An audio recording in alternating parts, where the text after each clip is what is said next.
Hey guys, what's going on? I've been using the portable mortar a lot today. I just unlocked it this morning. It's the second to last level unlock in the entire game. You get it at level 49, and it is extremely fun to use, I will say, but it does have a lot of drawbacks.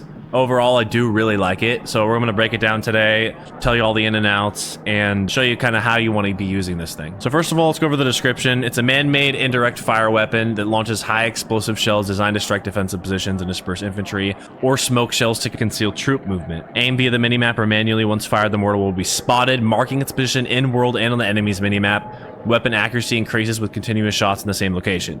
Okay, so I've loaded this little test area just so I can show you guys a nice clean area and you can see the mortar shells hitting and everything. So this is what it looks like when you deploy it.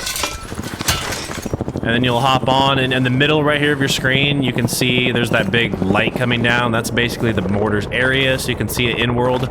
And then at the bottom left, you can see the mini-map. It's got the little crosshair there. I usually use the mini-map. Most of the time, I don't even get to see the light because I'm hiding behind something, so I don't get sniped or whatever. But both on the mini-map and in the middle of the screen, you'll see the meters. So this thing has a range of between 47 and 340 meters.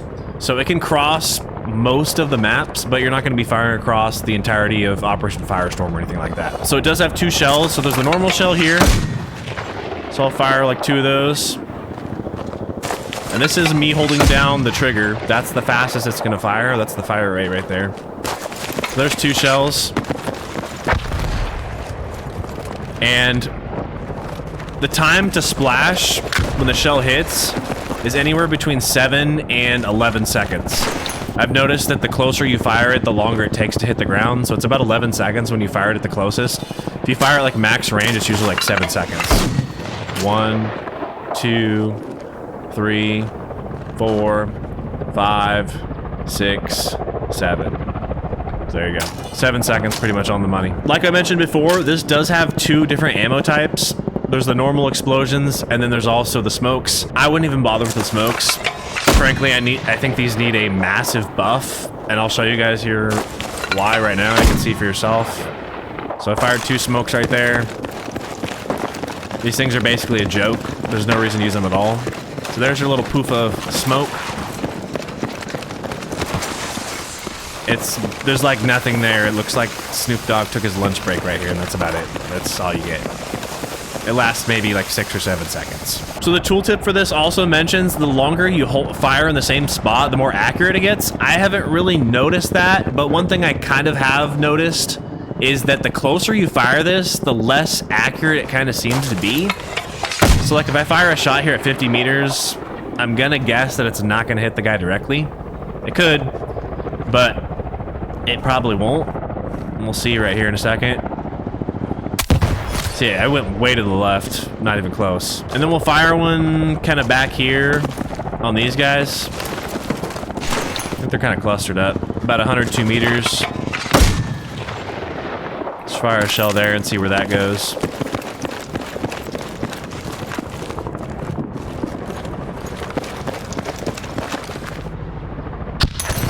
So that was basically right on the money, all three of them. Again, it's not gonna always hit exactly where you're aiming, but for me, it just always seemed like the farther away I am shooting, the more accurate it is. Let's try even farther, guy.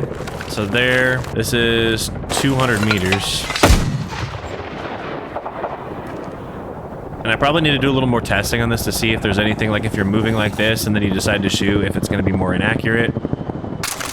Probably is. So that was right on the money again, 200 meters, first shot. Okay, another thing to keep in mind with this mortar is because of the lead time and because of the damage, you pretty much have to hit directly on somebody, and you can't really shoot moving targets. So here's a real game example on Conquest on Operation Firestorm. I spot a sniper over here on this opposite roof.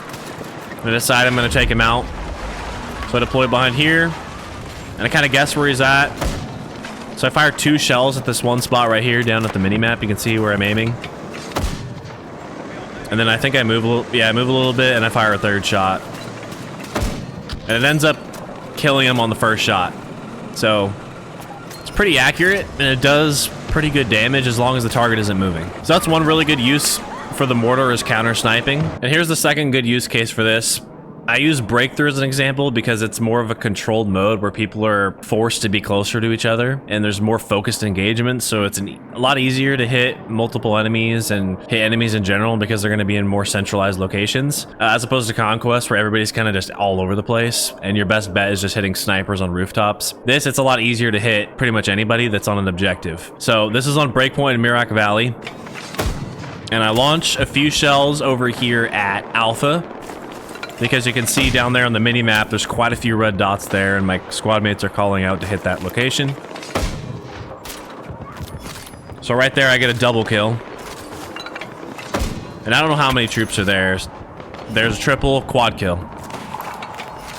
And then I'm getting a ton of assists, damage assists, and suppression assists on top of that. So you're racking up a decent amount of score on these type of modes. You can't really do stuff like this on Conquest as easily. Okay, the second major drawback with the mortar is you cannot place it in your spawn zone, and I know what people are going to say.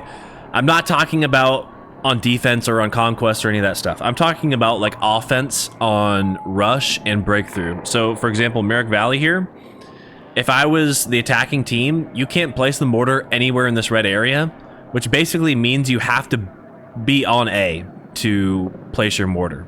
So there's effectively no mortaring A at all. And once you get A, obviously you can mortar B still. They need to add some sort of workaround where I can at least deploy the mortar somewhere along this area. I mean, obviously I don't have to sit all the way back in the back of my spawn. And like I said, defense really doesn't matter. I got all this space here. All the other maps doesn't matter as much on defense. It's really just offense on a lot of the maps because the spawn areas are so huge. And I get why they made them huge, so people can't run through your spawn and go kill you. But yeah, they need to figure out something for that. Now, before we wrap this up, there are two things that I was not able to take into account when talking about how good the mortar is or how much I like it. Is one, I'm the only person that I've seen so far with the mortar. I haven't versed any mortars or had any on my team. And that can affect it in a lot of ways because one, when you fire this thing, you're on the radar and you're spotted 3D, which means if the enemy team has mortars, they can easily counter mortar you right away, and then you could do the same to them, vice versa. So that could change things a little bit. But the other thing, and more importantly, is if you have 2 or 3 or 4 of these or more on one team, that could be extremely strong. I could see 4 or 5 of those shells hitting like the same general area as pretty insane, especially on like Breakthrough and Rush. Probably Breakthrough even more, because everybody's going to be sitting on the zone contesting. So yeah, that could just be super OP. That can make people think that the thing's really OP. I don't know. By myself, though, I don't think it's OP at all. I think it's honestly a little more on the weaker side. It's between balanced and more on the weaker side, in my opinion. It's really fun, though. And hopefully you guys enjoyed that video. Thanks, guys, for watching. I'll catch you next one. Peace out.